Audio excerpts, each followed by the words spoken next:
Hey everybody, it's Jason Blaha here, and it's time for another coffee chat. A sip of coffee. Yeah, see, that's real coffee in there. I drink pretty much tar.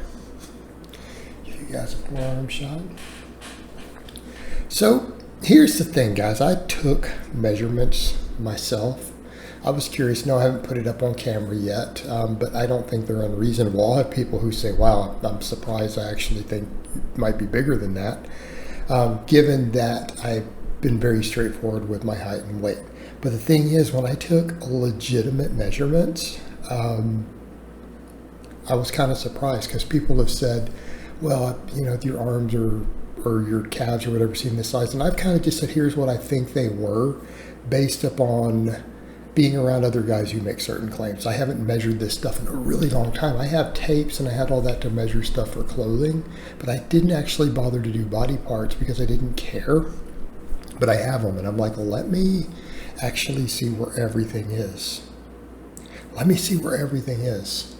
And here's the thing, guys. When other people, if you know their height and weight,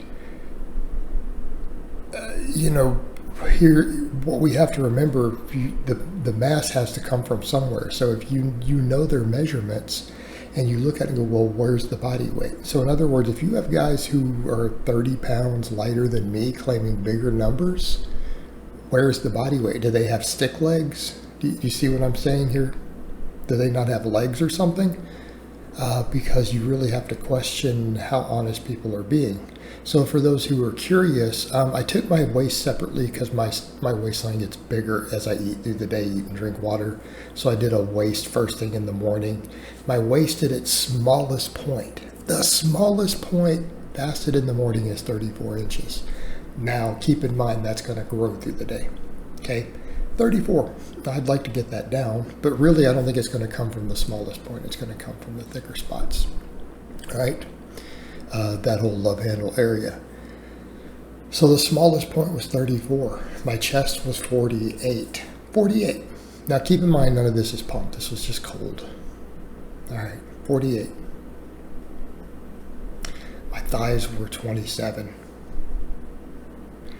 My biceps and my calves were exactly 16 and a half. I was surprised they were the exact same size. Without me having trained calves, I just started that.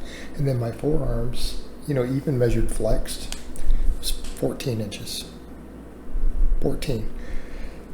And again, we have an idea of what that looks like. I mean, you guys see me up on camera. I'm in just a pair of shorts training. You see all the angles.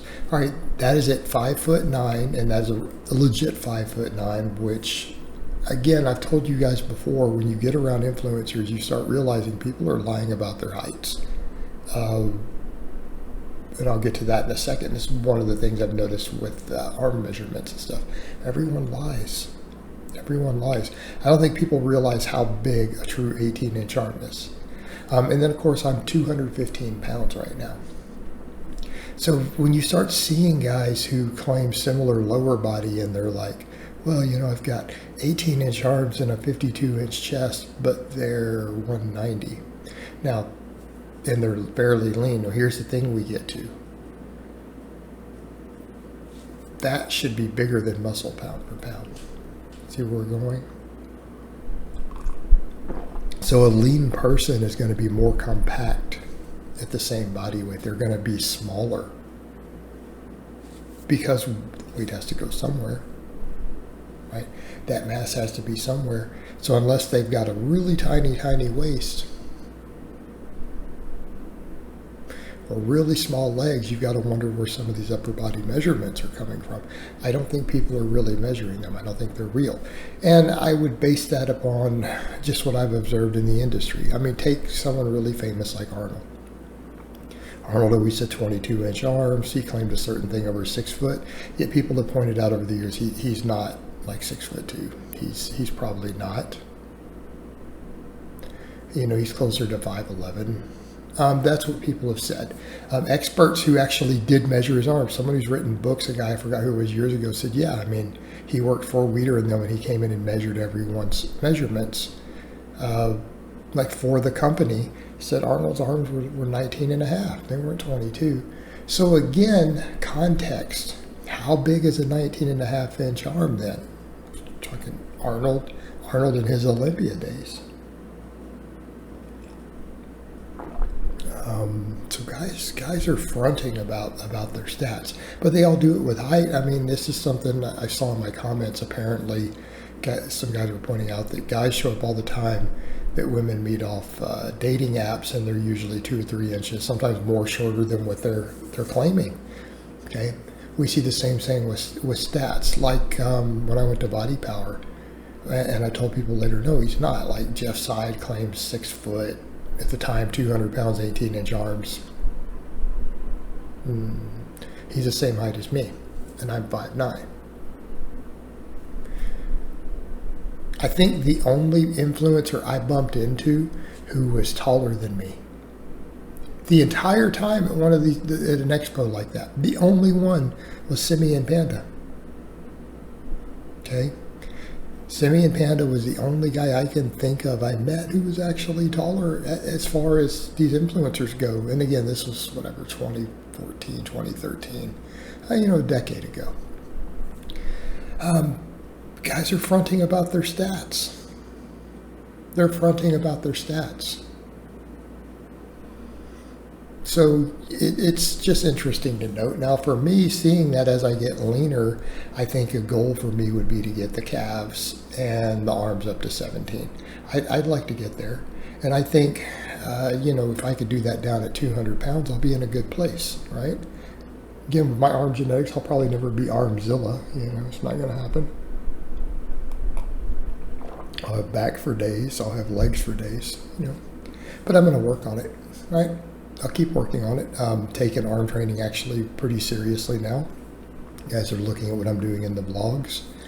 I started adding cap work in, so I'll try to get those up. Let's see what happens with it. Have some fun with it, and just enjoy the process. That's the thing for me. And I've already kind of done videos explaining why I'm shifting goals just a little bit for now. Why it's good for marketing. Why it's good for burnout. And again, to get my body weight down a little. I'm not getting any younger. So I would rather be much leaner and then focus on being as strong as I can at a lighter body weight. I think that would be ideal given my age, right? Again, we have to think of this stuff.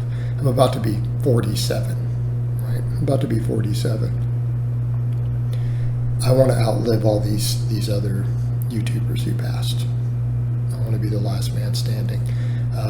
I'd still like to be here lifting weights, doing stuff 10 or 15 years from now, still putting content out on the internet. I would like to do that.